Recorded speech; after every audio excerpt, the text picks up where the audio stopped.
ओम नमः शिवाय। नमस्कार दोस्तों, स्वागत है ओमकार यूनिवर्स चैनल पर। आज हम सुनेंगे एपिसोड 7वां यानी लिंगोद्भव की अद्भुत कथा, जिसमें भगवान ने स्वयं को अनंत रूपों में प्रकट कर दिया। पहला, ब्रह्मा और विष्णु का विवाद। एक समय की बात है, ब्रह्मा जी और विष्णु जी के बीच में विवाद हो गया कि कौन सबसे महान है। दोनों देवता अपने अपने को श्रेष्ठ बताने लगे। ब्रह्मांड में हलचल मच गई। देवता चिंतित हो उठे कि इस कलह से सृष्टि का संतुलन बिगड़ जाएगा। दूसरा, शिव का प्रकट होना। तभी अचानक आकाश में एक अनंत तेजस्वी और अग्नि के समान संतब प्रकट हुआ। वह इतना विशाल था कि उसकी शुरुआत और अंत कहीं दिखाई नहीं दे रहे थे। यह था स्वयं भगवान शिव का अनंत रूप लिंग। विष्णु और ब्रह्मा की खोज। विवाद समाप्त करने के लिए तय हुआ कि जो इस संतब का अंत खोज लेगा वही श्रेष्ठ कहलाएगा। विष्णु ने वराह सुअर का रूप धारण किया और धरती के गर्भ में नीचे की ओर जाने लगे। उन्होंने संतब का अंत ढूंढने का प्रयास किया, पर अंत नहीं मिला।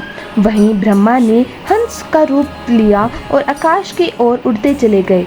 वे भी उस अग्नि के संतब का शीर्ष न खोज सके। अहंकार का दंड। विष्णु ने लौटकर स्वीकार किया कि वे अंत तक नहीं पहुंच सके, लेकिन ब्रह्मा ने अहंकारवश झूठ कहा कि उन्होंने शीर्ष देख लिया। उन्होंने एक केतकी पुष्प को साक्षी भी बनाया।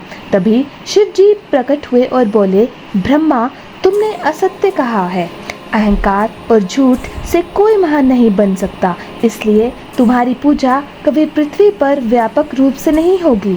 और उन्होंने केतकी पुष्प को भी शाप दिया कि मेरी पूजा में तुम्हारा उपयोग नहीं होगा।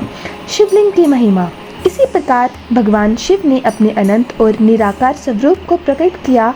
वही रूप शिवलिंग कहा गया और तब से सृष्टि में शिवलिंग की पूजा का प्रचलन हुआ। शिवलिंग यही प्रतीक है कि शिव का ना आदि है और ना अंत। वे अनंत, अखंड और संपूर्ण ब्रह्मांड के स्वामी हैं।